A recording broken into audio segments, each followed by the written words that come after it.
Capitol. So I thank you, Mark, for everything that you do for us.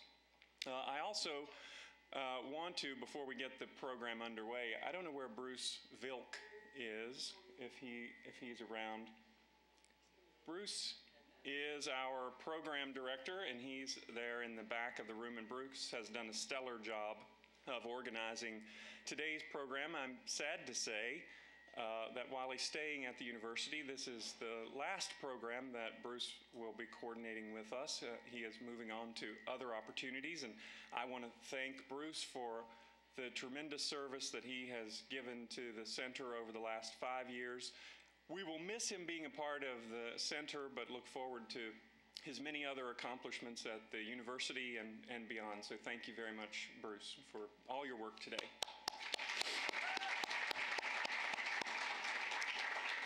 There are, throughout the course of the day, center staff, and if there are other center staff in here, please raise your hand. So if you need help or assistance throughout the day, we'll be happy to do our best to help you. As I noted, the 8 Virginia presidents, you will meet each one of them this morning. Then we will have lunch at noon. We will come back. I'm reading to you your program as if you can't read it, right? And we'll come back in the afternoon with our center director, Larry Sabato. We'll moderate a very special panel, maybe peer into his crystal ball, various guests that we will introduce at the time. They will look at the 2012 presidential election. You'll have an opportunity to ask questions and grill them on every wrong thing that they say, and you can tell them what the right thing is. And then we will conclude the day with Virginians who have served in the White House. And so you will have an opportunity to talk to and interact with and hear some of their war stories. Also, I see many important dignitaries in the room. I can't recognize everyone, but I do want to recognize our former Lieutenant Governor, member of the Center's board. Welcome, John. We're delighted to have you here. So without further ado, we will commence the program. Again, welcome. We're delighted to have you, and we hope you enjoy the day.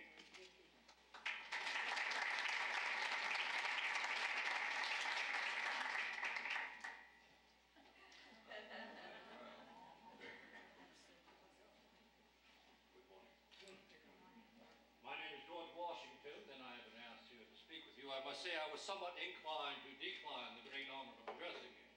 I have never considered myself an orator like Mr. Henry or Mr. Lee, nor have I ever earned any laurels as a scholar. But when it was presented to me that it was of importance to you, I decided to reconsider. I'm told I am to use a speaking tube up here. It is perhaps fitting that I should take precedent amongst the presidents, as I was indeed the first, and I was very much aware that I had no one to model my behavior after, and that each of my actions in office would indeed be a precedent for those that followed. A little bit about myself. I was born in 1732 on February 11th, old style. I see no one in the audience old enough to remember when we changed our calendar and my birth date became February 22nd. I'm a native Virginian. My first forebear came to these shores in 1657 or thereabouts during the rule of Oliver Cromwell. Presidents are a dangerous thing, and sometimes so are presidents. I went to the office of the presidency much like a thief goes to the gallows. I was very much aware of the deficient education I had received, and I had hoped that they would have gone with a younger, more vigorous man. But when the people called me, I could never hear their voice, but I must answer with veneration and love. The office of the presidency is very ill-defined in our Constitution. There are but a few duties, and those not well-defined, so it became up to me to try and figure out exactly what the document meant. Now, I had been president of the Constitutional Convention, it is true, and I had also served as general of the armies that won our independence. Now, let me say this before we go on. We won our independence through no especial skill of my own. It was through the courage of the gentlemen officers and the yeoman farmers who fought under me that we won our liberties. That said, if historiographers of some future age should choose to write of my life and leave out my services in the Revolution, well, I think I'd be more hurt than pleased. And in Philadelphia, although I was probably the least educated and least intelligent man there, they chose me to be their president of that convention. And I showed my leadership in this case by stepping back and letting the learned gentlemen discuss the issues of the day. And when they came to the office of the chief executive, I am not so dim a man, but to realize that they were tailoring a suit of clothing, much to a gentleman of my height. I can tell you very much I did not want the job. I wanted nothing more but to return to my home in Mount Vernon. I think agriculture is the highest profession a man can aspire to, but I have never had much chance to really gain any expertise in that field. But when, again, I was called, I had no choice but to serve. Now, there is an idea amongst us that political parties are necessary. I have never understood until recently in the last year or two the lengths to which political parties would go to for their ends. I am no party man myself. I think if there are to be parties in this country, they must be reconciled. I think it foolish for the learned and wise gentlemen of this country to be divided with the idea that the struggle is for the victory, not for the good of the people.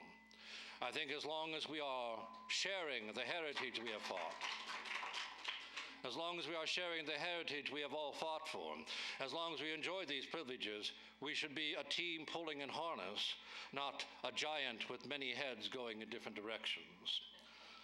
On this vein, I have been preparing a paper for the eventuality that I will leave the office in my final words.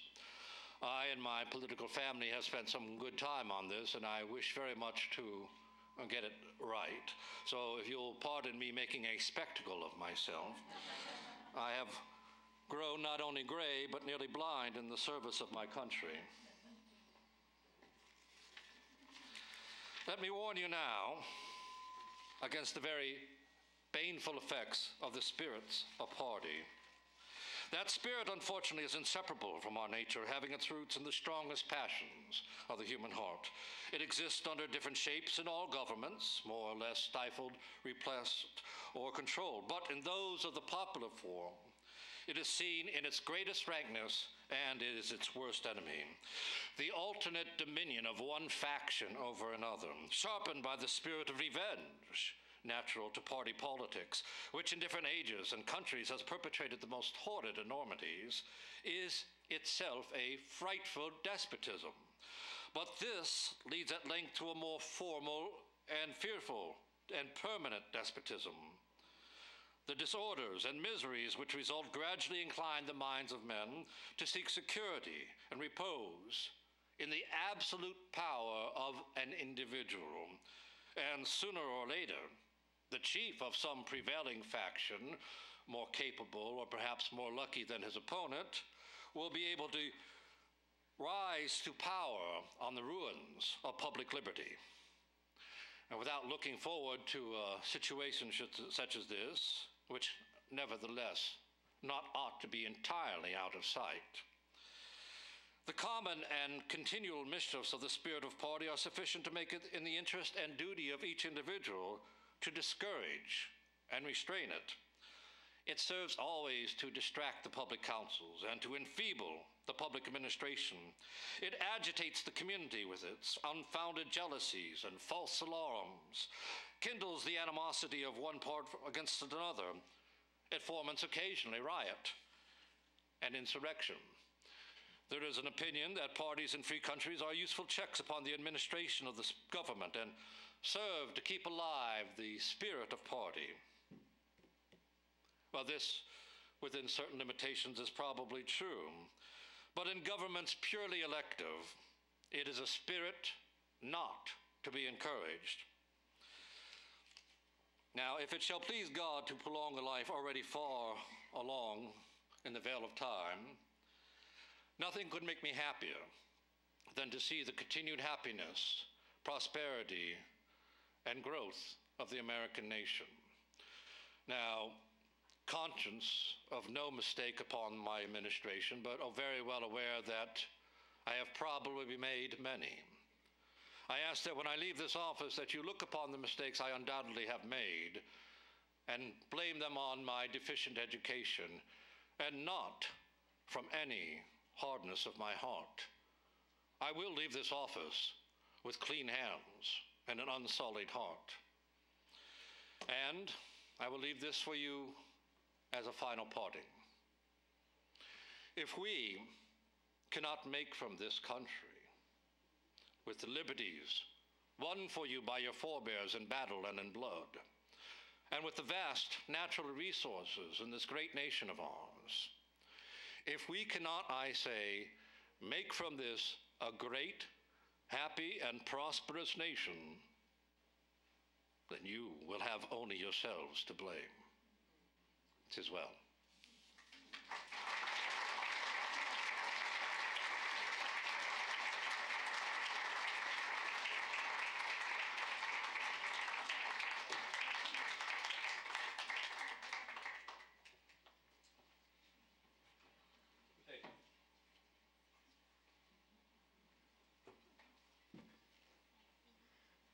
Well, good morning, citizens.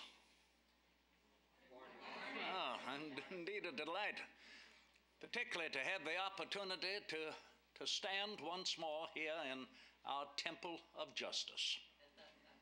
To be able to stand here once more in the company of my good friend, my compatriot, indeed a hero not only of our nation but of the world, whose perseverance, more than any others, led to the success and the victory of our American Revolution in the field, and continued to be sustained by his great example. It is indeed an honor for me to follow, the more so, Your Excellency, though it is unknown to you, that when I was called upon to stand for a third term as president of our nation, and it is said could have easily been re-elected, I turned down that invitation in recognition of the great precedents that you, sir, set for all those who would follow. For how well we know, sir, you could have been president for life. I wish it had been one term. I know that you wish it had been one term, and you know well that I would not allow it. And I felt it was necessary to recognize for all of us that the North and the South in its unification hung upon your shoulders. That you indeed were the greatest of the icons to hold us together and remind us, if you will, of those principles over which we engaged our American Revolution. And therefore, appearing before you this morning to make my own personal comment upon politics and its relation to our nation, well, I could not help but think that I stand before you, as you well know, the first to stand opposed, not to you, sir, I hope that may be well understood by history, not continue to be twistified through personal interest, but that you may hope to know that I was opposed to an administration I felt that was falling back upon old habits, old customs, over which we engaged our American Revolution. That as we became known in the midst, sir, of your first administration as anti-federalist, and then later as democratical Republicans, and then you, sir, were able to witness that we soon became known simply as Jeffersonian Republicans. That I had preferred that we would be known rather not by those labels of faction, nay, indeed, but rather simply as the spirit of '76. That we might not forget those principles over which we shed our blood, not only on behalf of our interests, but on behalf of the interest of the family of man across this globe. I worried when I dismounted out of doors, Your Excellency, and took off my riding boots, putting on my shoes, that I might be observed by you all as, well, musty, dusty from the saddle, perhaps curiously appareled. I conjured up an apology that I was about to deliver until I I realized it was time for me to enter, and then gazing around the room upon all others here, I worried, well, no longer. Why should I worry about how I am dressed, looking upon all of you and realizing that, that as I enjoyed to dress for comfort, you overwhelm me in that regard. And I the more formally attired, and therefore, indeed, the result of political heresies hurled against me, I've already exemplified a fallacy, I hope. That many who want to attack me accuse me of being somewhat of an American sphinx. Have you heard that? Devoid of any humor. Being shy and reticent and reserved, cerebral. You've already seen quite the contrary, have you not? You've seen what my family and my friends will ever tell you, and that is simply Mr. Jefferson is unrestrained in conversation. In fact, Senator McClay of Pennsylvania, an ardent Federalist, you cannot deny, Your Excellency, he calls me a sensationalist in conversation. He says, oh, Jefferson's never quiet a moment, rather provocative, provoking people to enter into the conversation, but as he rambles from one subject to the next, you can never get a word in edgewise. And therefore, you may think that I have rambled upon the subject of fashion and style, and yet, citizens, that is precisely my point. That oftentimes we simply preoccupy ourselves with thoughts and concerns over fashion and style. What is the other wearing? Will we properly conform? What is the other thinking? Shall we remain silent or proffer our opinion freely?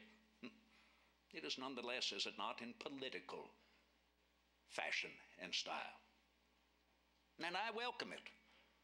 I welcome it as a delight of our human nature. It is an energy that engages us in open and free inquiry. Perhaps some of you have read, as I have written, in matters of style, simply swim with the current. But in matters of principle, stand like a rock. And that we have we not? It's several decades since the victory of our American Revolution. Oh, many thought we would not last this long. In fact, our old enemy, England, is not finished with us yet. But we are seeing the birth of the second, third generation of American citizens, those who are being born now, of those who were born when our revolution began. Imagine, we are seeing the birth of the grandchildren, the great-grandchildren of our American Revolution, and that should provoke us indeed to ponder what world will they see in the next several generations, in the next several decades. I hope we well understand what they will see depends upon whom? You. Not me. Not Your Excellency. There have been a few before me, and yet I share with you my hopes, my prayers. There will be many, many more. All of them will receive your approbation, the faith, the trust that you place in them to uphold the principles of our American Revolution. Never to forget, we are the first nation in the history of man to be founded upon principle, not upon monarchy, nor upon aristocracy. Principles argued and debated from time immemorial as to whether man is capable of governing himself. And how well we know there are many of our citizens who do not believe man is so capable. Oh no, they find themselves, do they not? They huddle closely together. They believe that our government, our laws, has been instituted simply to protect them. Imagine that, to protect them from their fellow citizens. And yet I ask you, where would they be more free upon this globe to hold that opinion and to freely express that opinion? Well, at the same time, they are opposed by those who hold a contrary opinion. And where in the history of mankind has that freedom of opinion able to reign as it has since the beginning of our nation than it does as our United States of America, our United States of America. And to realize whenever our government, through any one particular influence, may go too far in one direction, who is called upon to step to the helm? The people. If it goes too far in another direction, again, who is called upon to step to the helm? The people. It never happens when we want it to, does it? but it does follow this remarkable balance as if pivoted upon the dichotomy of human nature, almost, if you will, in imitation of the great laws of the universe, those put into motion by the great architect of our universe. And this much we know, and this much ever remains the foundation of my hopes and aspirations for the future. It requires a faith and a trust in man. A recognition that we are all the creatures of our Creator, are we not? We are all the family of man. To lack a faith and a trust in what man is capable of, in my opinion, is somewhat a heresy. And therefore, to welcome difference of opinion, indeed, if you will, to even welcome the sheer element of jealousy in human nature, for as I have always said, I do believe it is jealousy that provides the energy of government. Where has man ever been more free to pursue difference of opinion? Based upon that principle, we have already shown the rest of the world simply that civilized man has brought 13 individual nations together. Not only for our common safety, not only for our common defense, but most importantly, lest we forget, for the common good. And how can we possibly forget, as Virginians, what was accomplished first? Here in the old colony of Virginia, the 15th day of May, 1776, when 2 days' ride eastwards in old Williamsburg, in the old capital there, Virginia became the first of all of the colonies to pronounce itself free and independent of Great Britain. Oh, I was not there that day. No, sir, nor you. You were in the field. I was in Philadelphia, and I will never forget, about a week and a half later, that resolution for independence was introduced into the Continental Congress, immediately spurring a difference of opinion, argument, and debate, particularly from the delegates of Little Rhode Island and the Providence plantations, even smaller Delaware. How would they be expected to follow the resolution of the largest, the wealthiest, the most populated of all the British colonies until a moment? They suddenly realized this has been achieved by the largest, the wealthiest, the most populated of all the British colonies.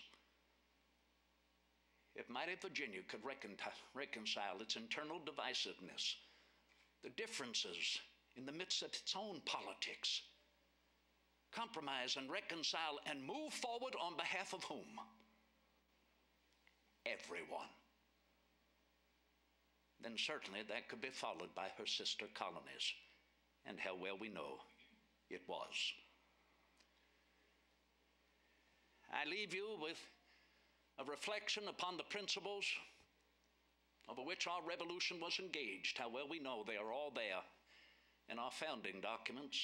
I stand not alone to receive the honorarium as the author of our Declaration of American Independence, and I was not there during the construction of our Constitution of these United States, but I assure you this, that as I have said, there is nothing new or original in our Declaration of American Independence. It has all been argued, it has all been debated, it has all been written and printed before. And you may find it in the elementary books of public right, the works of Aristotle, Cicero, Algernon, Sidney, John Locke, Adam Smith. What I endeavored to do was simply shed the lofty sophisms that was reviewed by a committee of 4 other gentlemen, they as well, to seek further a simplification of these ancient thoughts, truths, and principles, and then further the review of the Continental Congress, and thereby altogether in representation of our new nation to place before the world the common sense of the matter.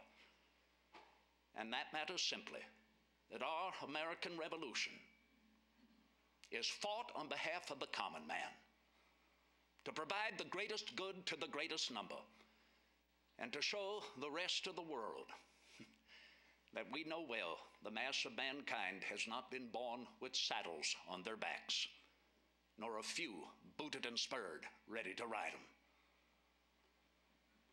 And to realize certainly that we continue to grow as a people, continue to spread this philosophy to a candid world, and to show indeed that our laws and our institutions grow as well. It is but common sense, Your Excellency, we have spoken about it many times, A child of 14 cannot wear the same clothes at the age of 40. And so our laws and institutions grow as we grow. Indeed, I enjoy the hopes of the future even better than the history of the past. I remain your humble and obedient servant, Thomas Jefferson. Godspeed.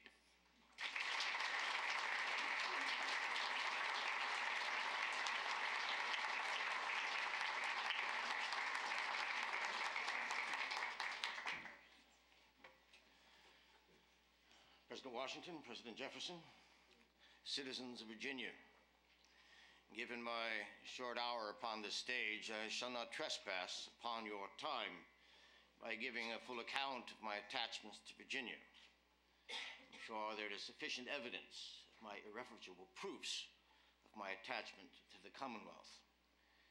It was 3 days ago, the 19th of June here in 1812, when I ascribed my name to that declaration of war against Great Britain.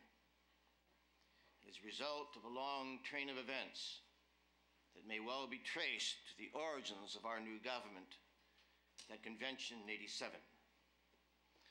Many of you are aware of the circumstances that surrounded that convention and the struggle for ratification thereafter.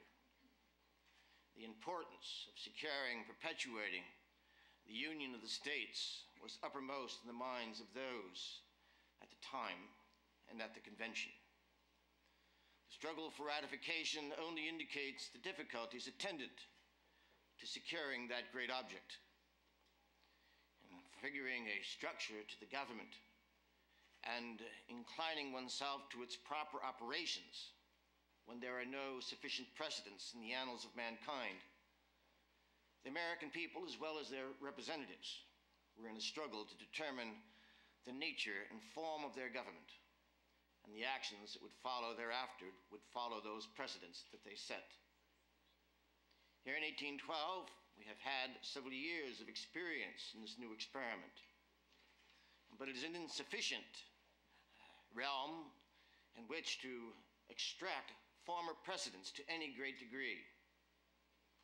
The vicissitudes of politics, the vagaries of commerce, the intractability of the British government, and the insouciant cupidity of France leaves this nation addressing not only domestic issues, but finding those domestic issues driven by the course of events in the war between England and France. The nature of my acceptance as a steward of the executive branch of this government has followed a number of particular events which would take perhaps hours in their full revelation. But I accepted the post in the full knowledge that there was a general spirit throughout the nation, fostered for a number of different reasons, but nonetheless prevailing. The democratic Republican spirit seemed to dominate in the nation. 8 years in the administration of Mr. Jefferson, as Secretary of State, I was witness not only to the effusion of public enthusiasm for the government that he had established in that election of 1800 and 1801, but also was witness to the variance and to the unique nature by which those enthusiastic to the Democratic Republican spirit would be so divided when it came down to actual issues involving the Congress and the presidency. The ascendancy to the presidency was not a result of any act that I had undertaken. In fact, I can say unequivocally that I had not embarked upon any such action in 1808 or 1809 that would any way intimate my desire for the post of president. Indeed, in this year of 1812, I have also tried to be equally scrupulous.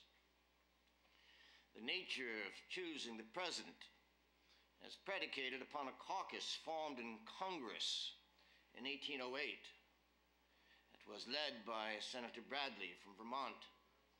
He called together members of the Democratic Republican associates, those who tied themselves to the Democratic Republican Association, and gathered both senators and House of Representatives in Washington City in order to discuss the prospects of the next election to determine amongst themselves who they would recommend to their associates in the various states who might be chosen as president for the following year.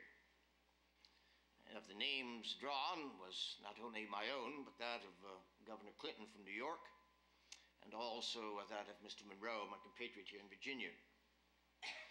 The decisions then were drawn to the vice president, in which Mr. Clinton's name was also proposed, and Mr. Monroe's name as well.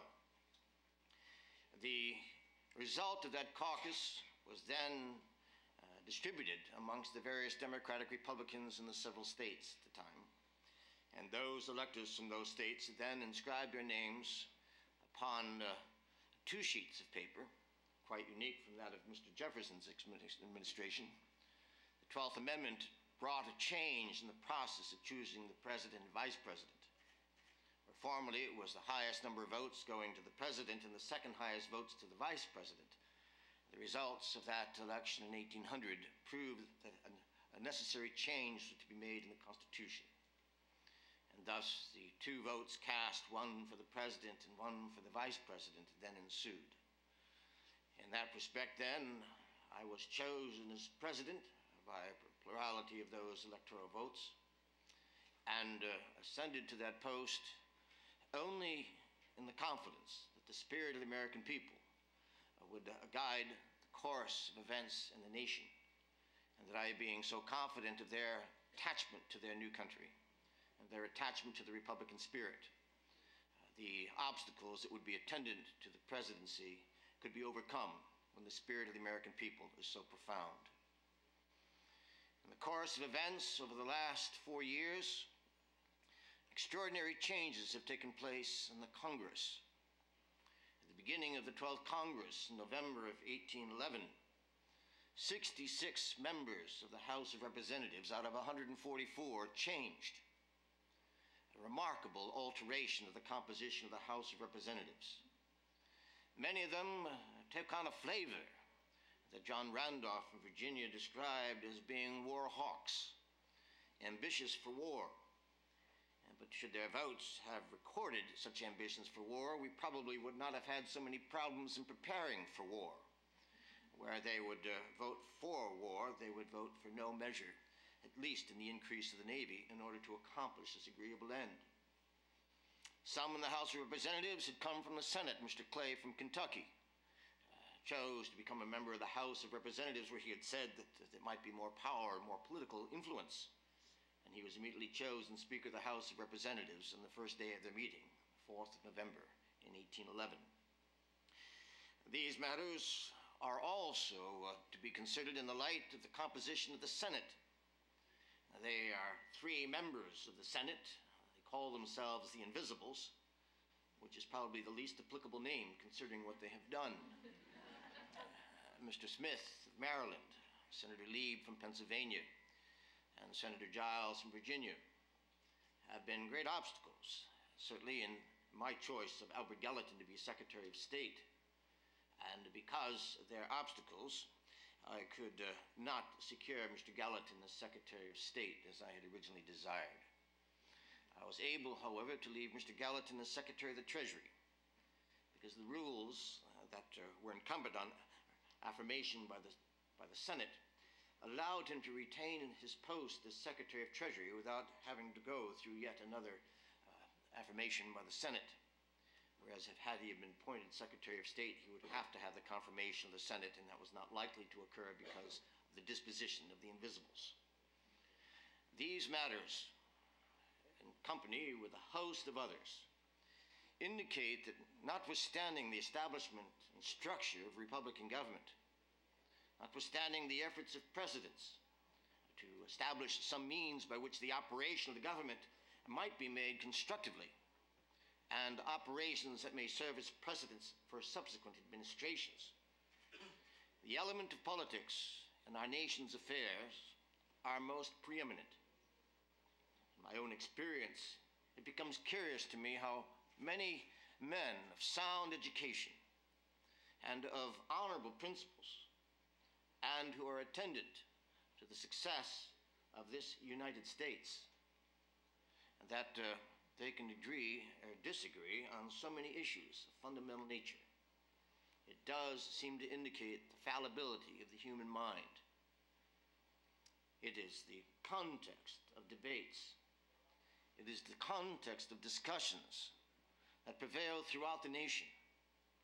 Differences in origins, differences in classes, differences in trade, differences in location, differences in economies, differences of culture and of religions, all embrace the American experience here in 1812.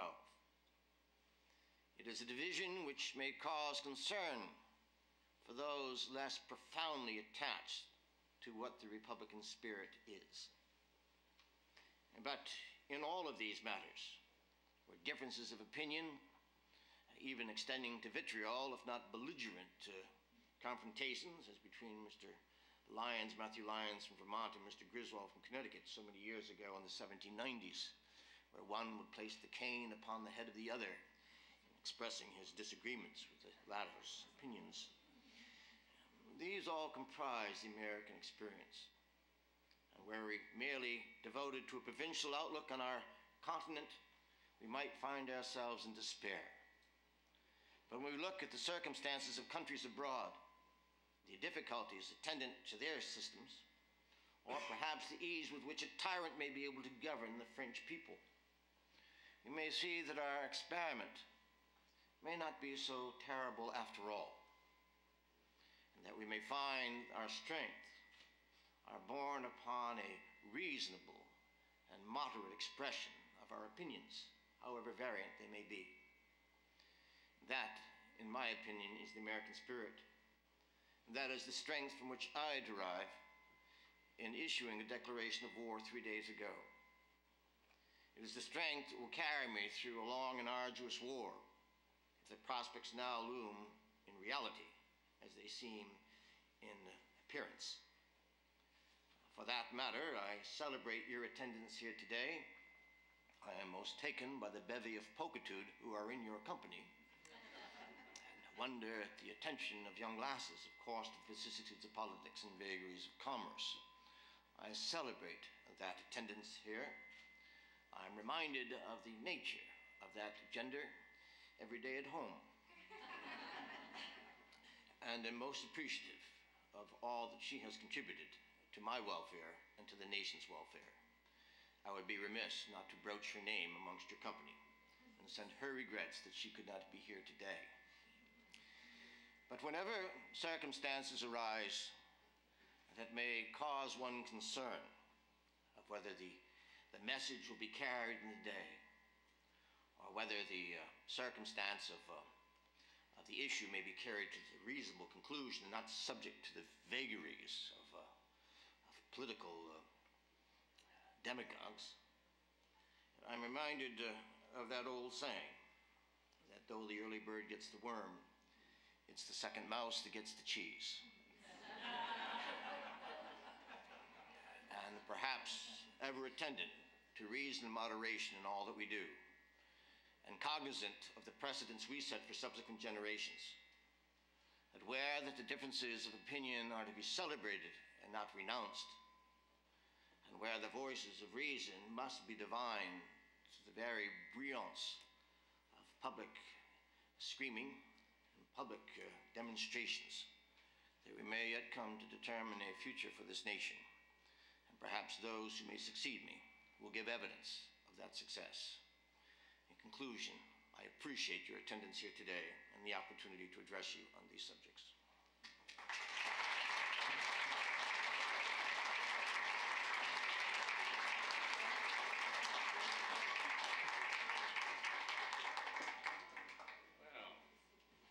Gentlemen, all of you,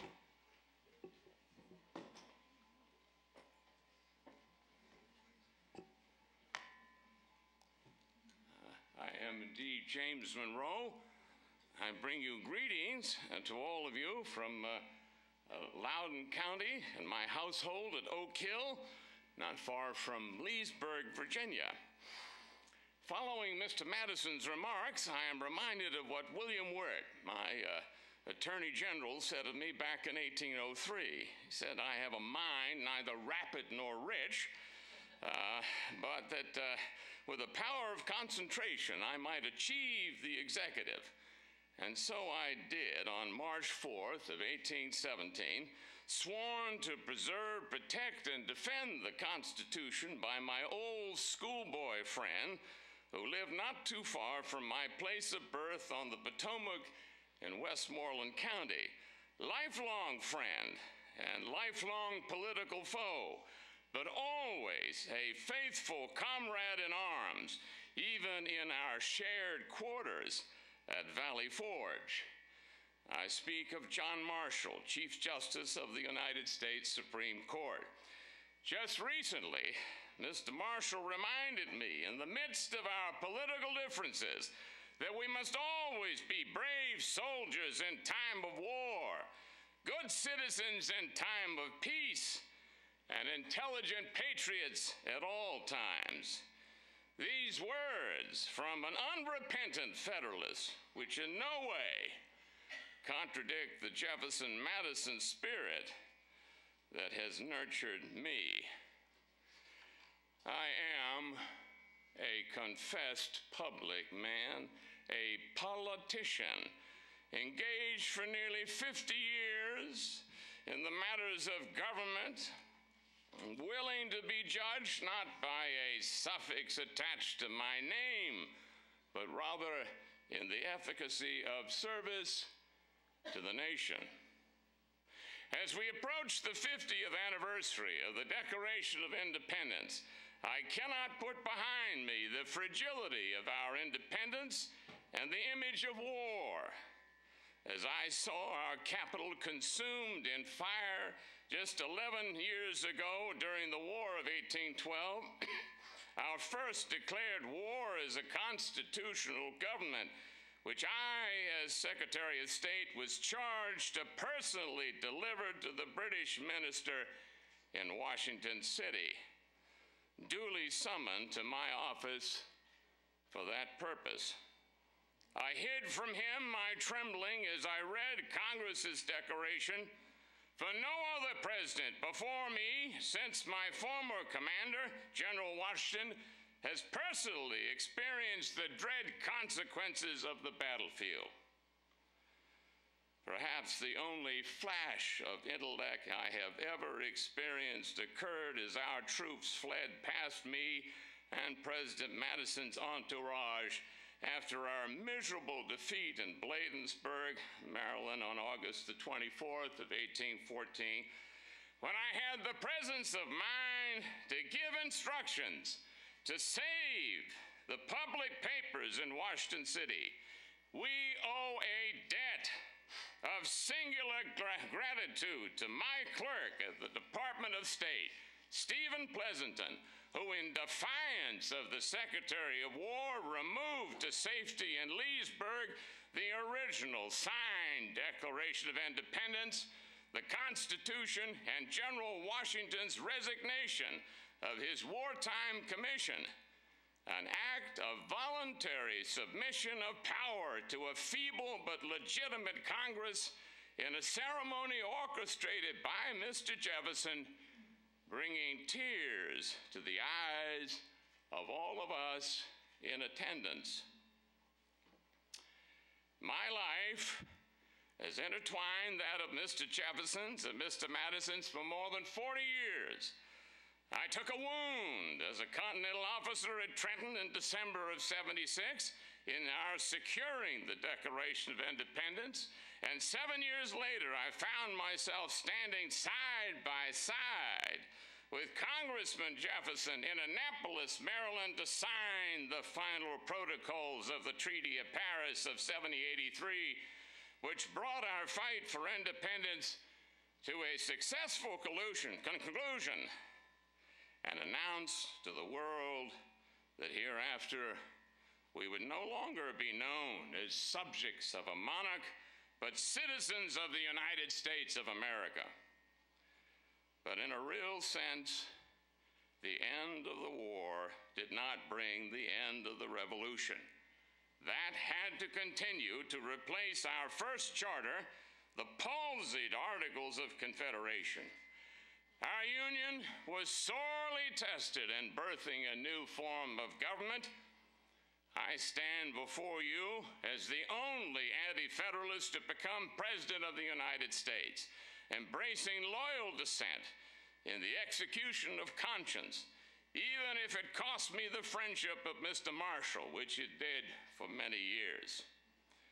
And so, 4 years after standing side by side with Mr. Jefferson in Annapolis, I found myself standing side by side in this very city with Patrick Henry at the Virginia State Constitutional Convention of 1788 to challenge the very man that Mr. Jefferson hoped that I would embrace, to challenge Mr. Madison, the brilliance behind the proposed Constitution, to finish the good work and give us a Bill of Rights as an integral part of the Constitution. He was more than equal to the task, everything in its time. My presidency has been described as the era of good feelings. There were some good feelings. It began that way with my first presidential tour to reconcile disaffected Federalists of New England after Mr. Madison's War, as they uncharitably called it, a war in which I was pleased to serve the president at one time simultaneously as Secretary of State, Secretary of War, and military governor of Washington City. A bit too much ambition there. My ambition in traveling to the Northeast was not to get the Federalists to accept a Republican standard, but to embrace the standard of the Republic. Symbolically, that was accomplished in Boston with a meeting with my old political opponent, John Adams, arranged just as close to the 4th of July as I could make it. Mr. Adams was temperate in his conversation, perhaps in part because his son, John Quincy Adams, our current First Magistrate, had previously crossed the aisle and had become my Secretary of State. At the beginning of my presidency, and I was reelected virtually without opposition, as the Federalists had the second time, and certainly not recovered from their giant leap into oblivion. We had only one secure border after the War of 1812, and that was the Atlantic Ocean. 8 years later, we had secured our northern frontier, the border between British Canada and the United States, and east of the Rocky Mountains. We demilitarized the Great Lakes, and we pushed the Russians out of Northern California back into Alaska from whence they had come. I expedited a series of fortifications along the eastern seaboard, extending into the interior so far as the confluence of the Missouri and the Mississippi rivers.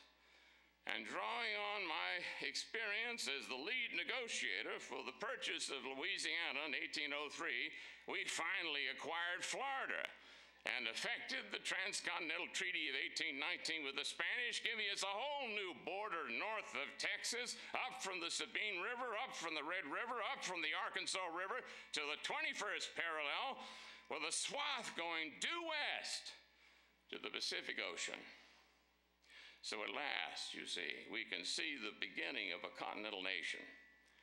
Now, none of this could have been accomplished without the cooperation and forbearance of the Senate, who expeditiously ratified the necessary treaties. And as for the principles of 1823, called by some the Monroe Doctrine, they do that, you know, when you get close to your death. You wait and see. They'll connect things to your names, too. Well, you won't see it either, nor will I, you see. Prohibiting the intrusion of foreign powers in the Americas, even as the United States are called to exhibit similar forbearance abroad and avoid foreign wars. Well, I lean on Mr. Jefferson's response to that proposed policy when he said it was the most momentous contemplation since independence. Alas, good feelings lately have been slipping away. Pulled asunder by the issues of slavery, my efforts notwithstanding, and working with Henry Clay and the Congress to pass the Missouri Compromise, and the divide of the tariff, exacerbated by the panic of 1819, which even now has left portions of our country distressed. Finally, it is sometimes the small things that enables us to rebuild.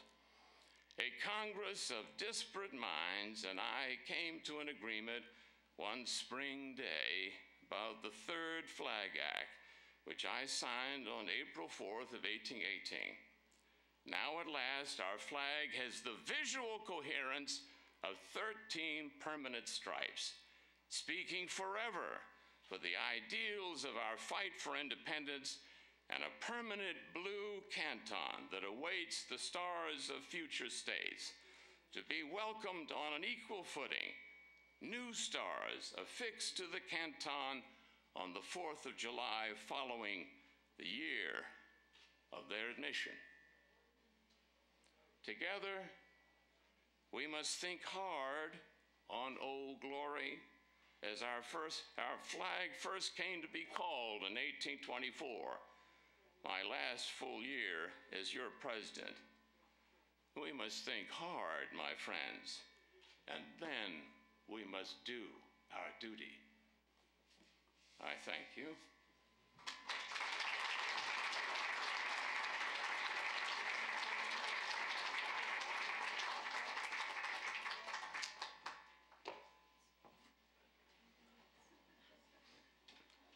Friends, fellow countrymen, I should think most of you know myself by the moniker Tippy Canoe. And Tyler, too. You can see the great success of our campaign.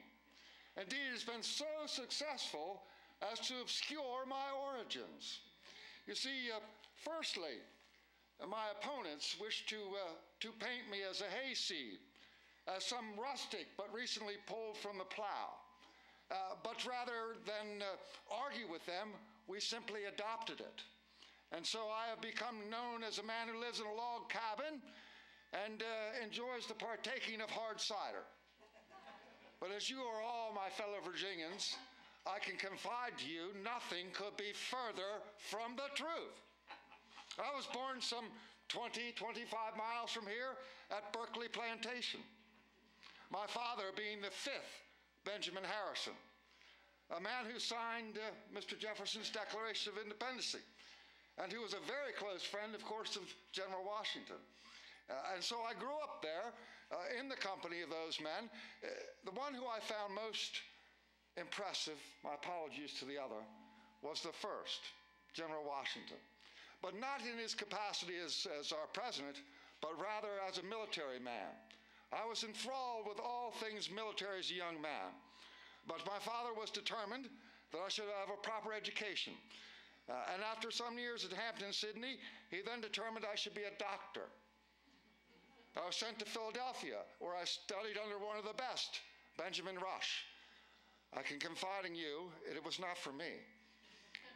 I had much more of a desire to inflict wounds than to see to their repair.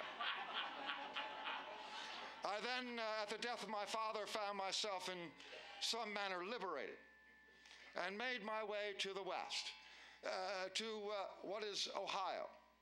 Now, for those of you who are a good deal younger than myself and these other gentlemen, you may not know that that territory was all once Virginia, so I never considered myself to be out of Virginia. There I served initially under Mad Anthony Wayne. And we achieved some success. I later, of course, received my moniker, Tippy Canoe, at a battle with the Shawnee. But I must say, though that moniker has stuck with me, it was not nearly as important as a later battle. One fought not in Virginia or even America, but rather in Canada, at the Battle of the Thames, where the British were finally taught that they will no longer or ever have their erstwhile colonies returned to them.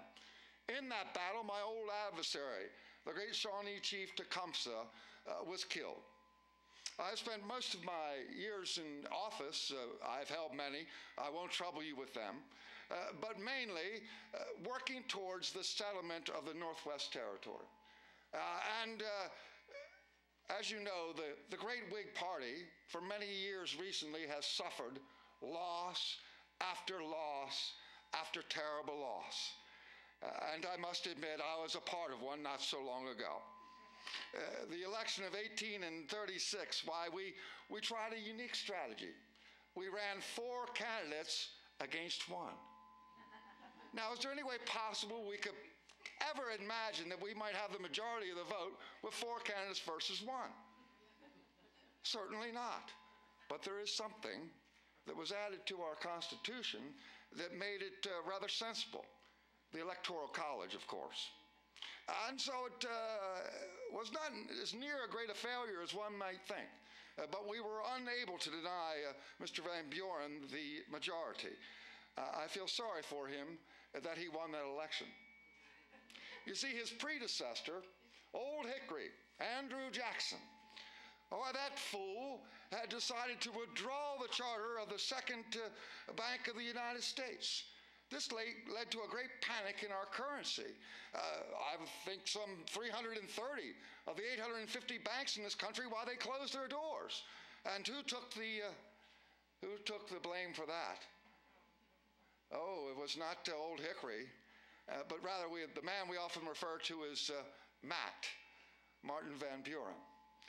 This then offered a great opportunity for the Whig Party, and they decided that we should have but a single candidate this go-round in the year of 1840.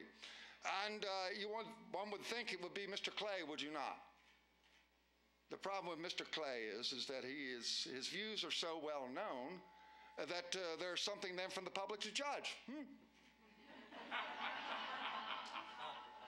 We decided that that was foolish indeed, to give the public a clear choice. And so on the second ballot, I were selected. And of course, we decided we should have no party platform at all. Again, what the devil does the public need to know of our views? For our intention was not to run on the notion that myself and Mr. Tyler were the best candidates, but rather that we were much preferable to the sitting president, Martin Van Buren.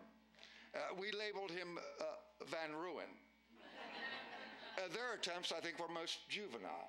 They said, "Say Mr. Harrison's name backwards." Come now, no sirrah? What foolishness. These were the weakest attempts.